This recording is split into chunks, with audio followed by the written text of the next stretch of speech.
ሰላም ጤና ይስጥልኝ። የኦሪት ትምህርት ተከታታዮች እንደምን አላችሁ? እንደምን ሰነበታችሁ?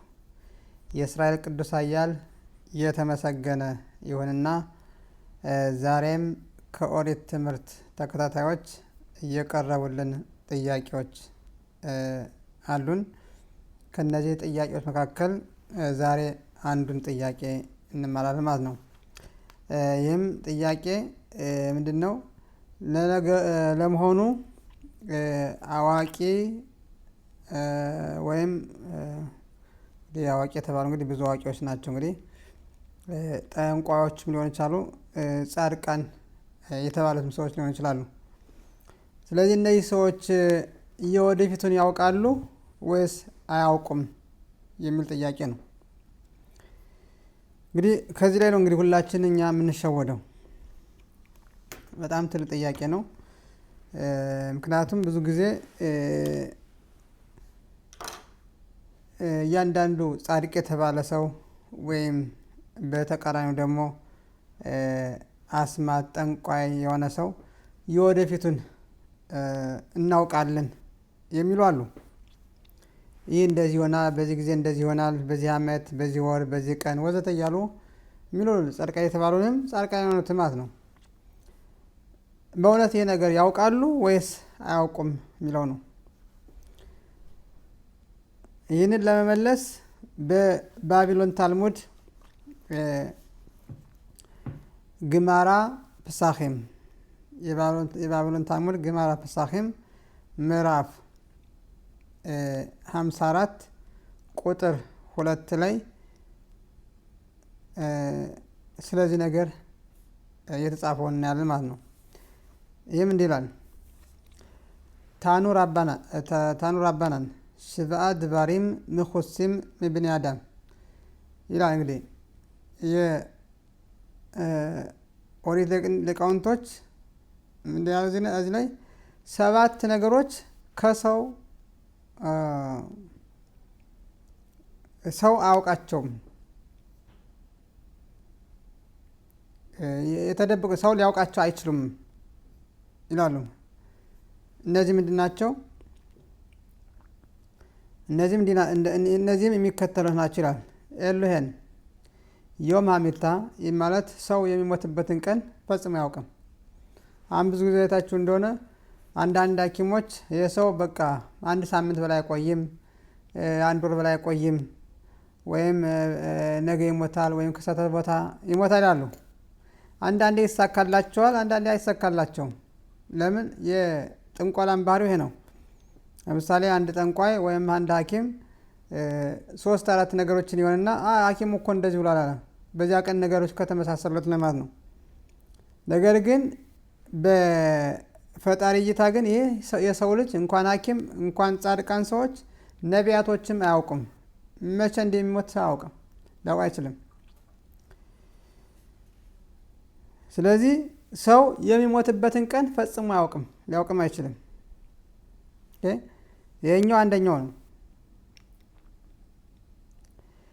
ሌላው ደግሞ የፍርድ ቀን፣ ያ የፍርድ ቀን መቼ እንደሆነ ሰው አያውቅም።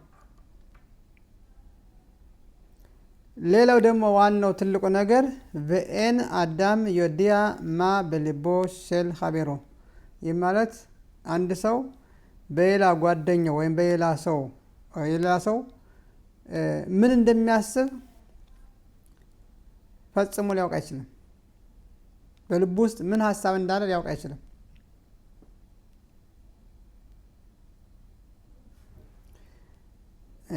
እዚህ ላይ የኦሪት ሊቃውንቶች ይህንን ክፍል ሲያስረዱ እንዲህ ይላሉ።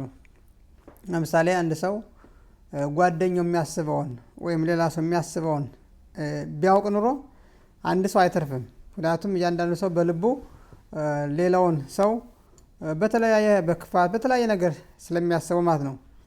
እና በዚህ አይነት መንገድ እርስ በርሱ ተጨራርሶ ያልቅ ነበር ማለት ነው፣ ሰው የሚያስበውን ካወቀ ማለት ነው። እንደሚታወቀው ሰው ከልጅነቱ ጀምሮ ክፋት ነው የሚያስበው ይባላል ማለት ነው። ስለዚህ ጻድቃን የሆነ ሰውም ሆነ አስማተኛም ወይም የወደፊቱን እናውቃለን የሚሉ ጠንቋዮችና ድግምተኞችም ቢሆኑ ነቢያቶችም ቢሆኑ የወደፊቱን አያውቁም ማለት ነው። ማለት በዚያ ሰው ልብ ማን ነው በሌላ ሰው ልብ ምን እንዳለ አያውቁም፣ ሊያውቁም አይችሉም። ነገር ግን ፈጣሪ ይሄ እንደዚህ ነው የሚያስብ ልክ ኤሊሻ የደማስቆ ወታደር ንጉስ እስራኤል ለመውረድ በመጣበት ባሰበበት ጊዜ ምን እንደሚያስብ ፈጣሪ ስለገለጠለት እያወቀ ለእስራኤል ንጉስ ይነግረው ነበር ማለት ነው። ይህም ፈጣሪ ስለነገረው ብቻ ነው።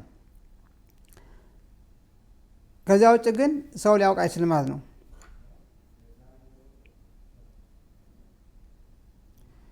እንዲሁም ደግሞ የዳዊት ዘር እንግዲህ ስለ መሲሁ ስናወራ የዳዊት ንግስና የእስራኤል ህዝብ ንጉስ ሆኖ የሚመጣበትን ቀን ማንም አያውቅም። ስለዚህ መሲያ በዚያም ይመጣል በወዲያኛው ይመጣል የሚሉት በሙሉ የሁሉ ውሸት ነው ማለት ነው። እንዳታምኑ፣ ማንም ሊያውቅ አይችልም። ነቢያቶችም አያውቁም፣ አልተነገራቸውም። በዚያ ዘመን ስለሚሆነው ዘመን ነው የተነገራቸው እንጂ ምን ነገር መቼ እንደሚመጣ የሚያውቅ የለም። ምልክት ብቻ ነው የሰጣቸው። ስለዚህ የአላኻን መጽሐፍ ያዘጋጀው ራምባም ከዛሬ 1000 ዘመን አካባቢ እነዚህ ነገሮች በሙሉ ይሆናሉ። ነገር ግን እንዴቱ ነውና መቼ የትኛው ቅደም ተከተሉ እንዴት እንደሆነ የሰው ልጅ ሊያውቃቸው አይችልም ብሎ ደምድሟል ማለት ነው። እንዲሁም የዓለም ፈጣሪ የመሲሁን መምጣት ራሱ መቼ እንደሆነ አልገለጸም ማለት ነው። አልተናገረም ለነቢያቶች ራሱ።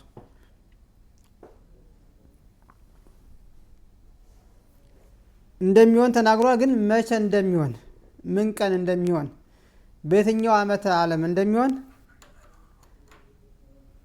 የሚያውቅ የለም ማለት ነው። ስለዚህ መሲሁ በዚህ ይመጣል በዚህ ዓመት ያመጣ የሚሉት በሙሉ የራሳቸው ሐሳብ እንጂ የወሬቱ ሐሳብ አይደለም ማለት ነው።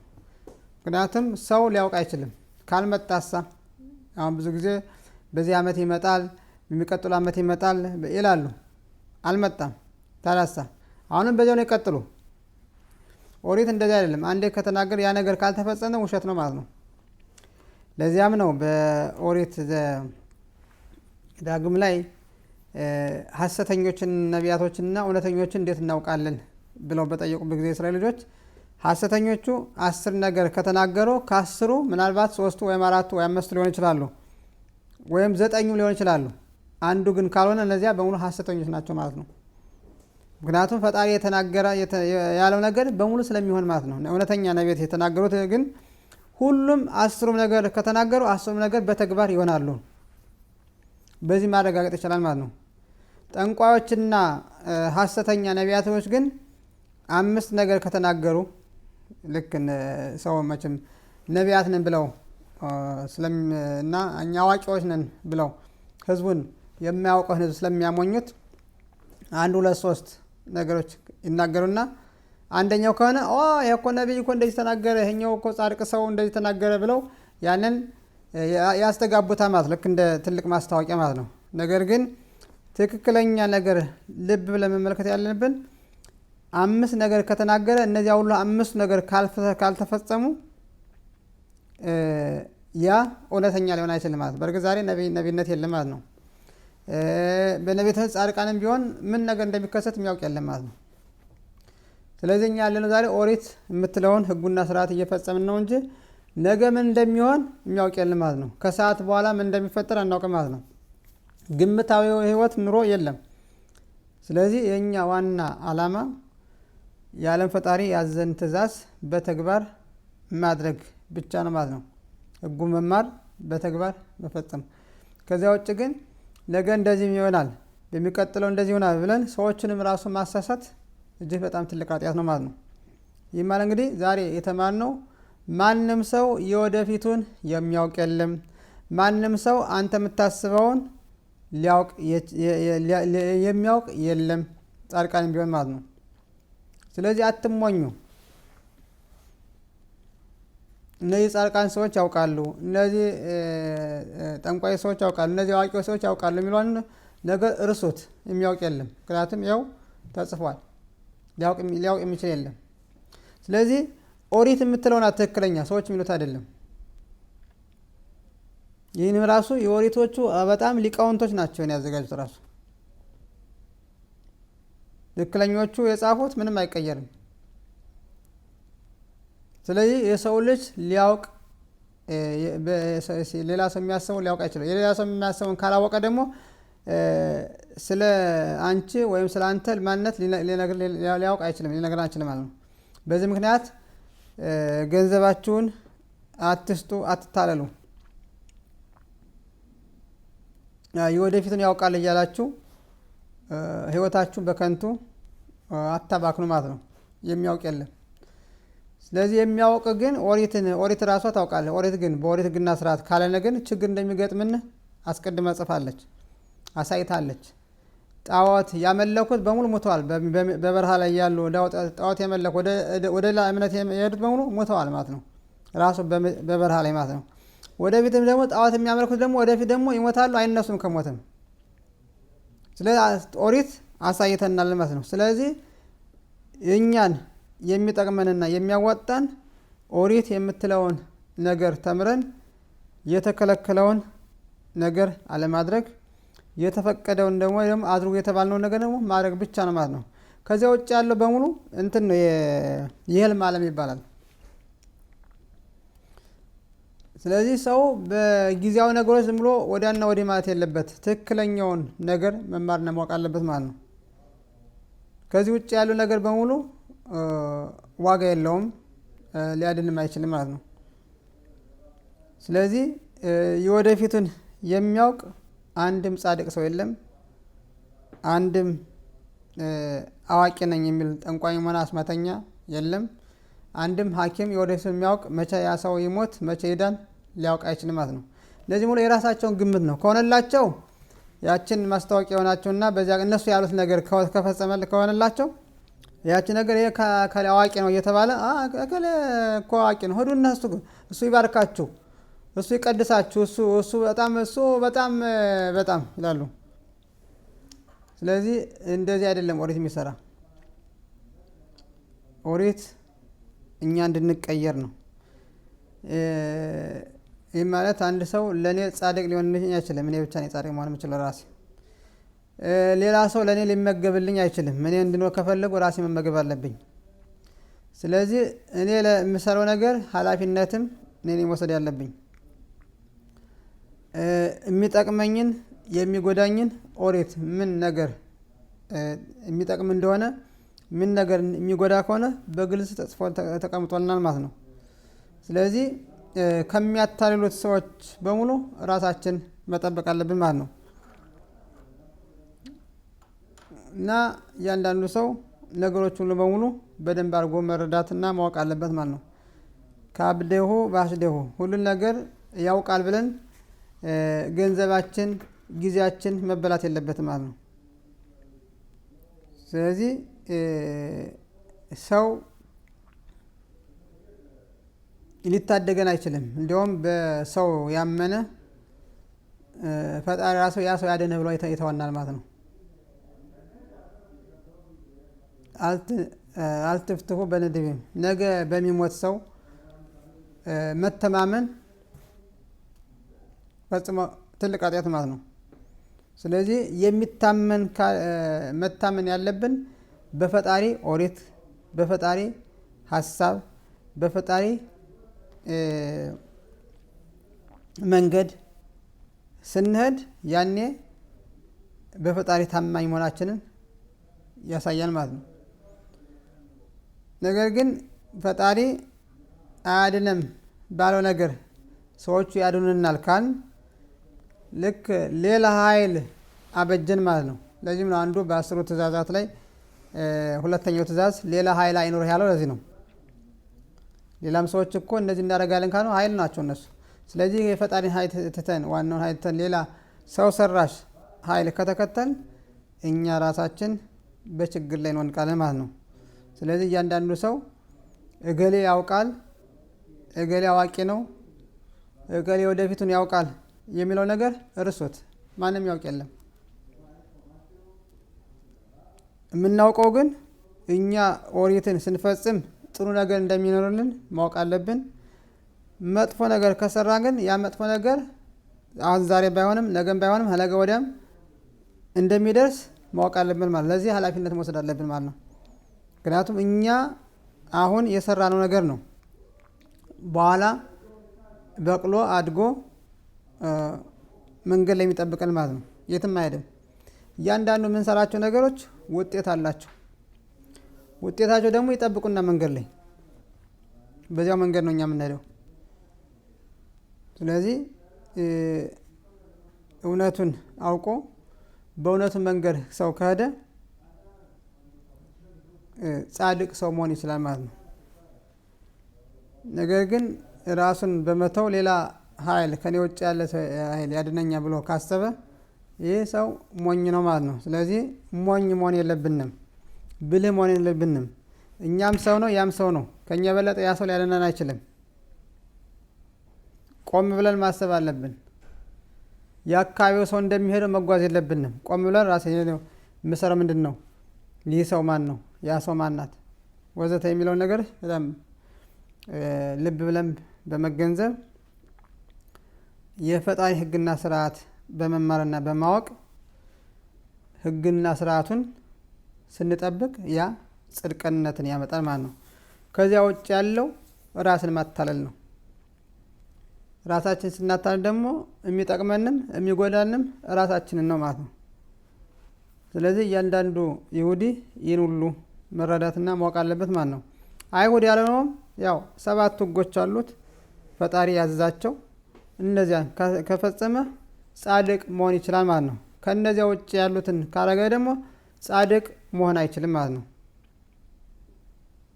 ይህንን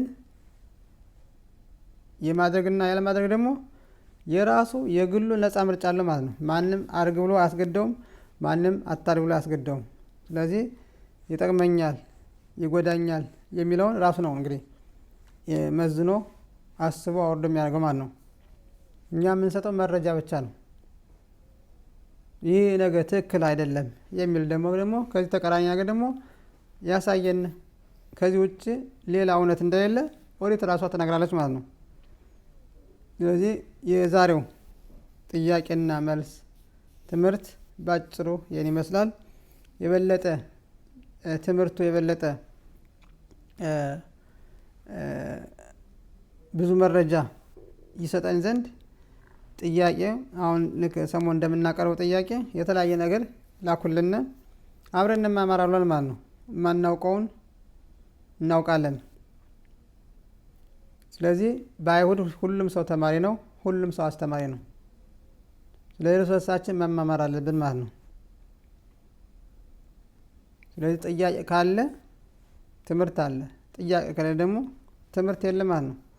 ስለዚህ ኦሪት ምን ትላለች በሚል ርዕስ ሁሉም ሰው መጠየቅ ይችላል ማለት ነው።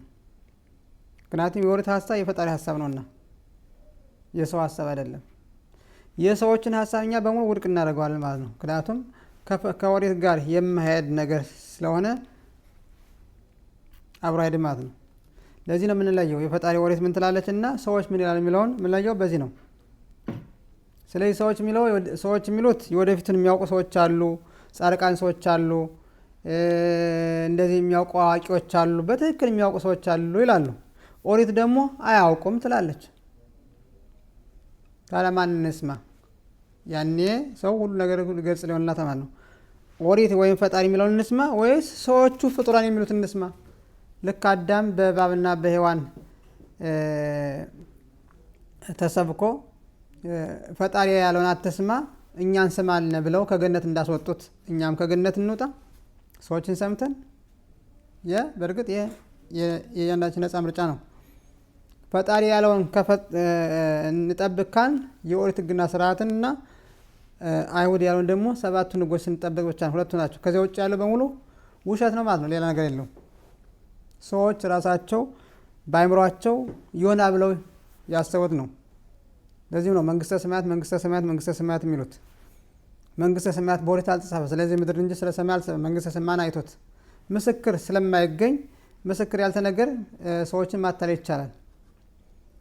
ምስክር ላለው እውነተኛ ነገር ግን ማስረጃ ስለሚቀርብ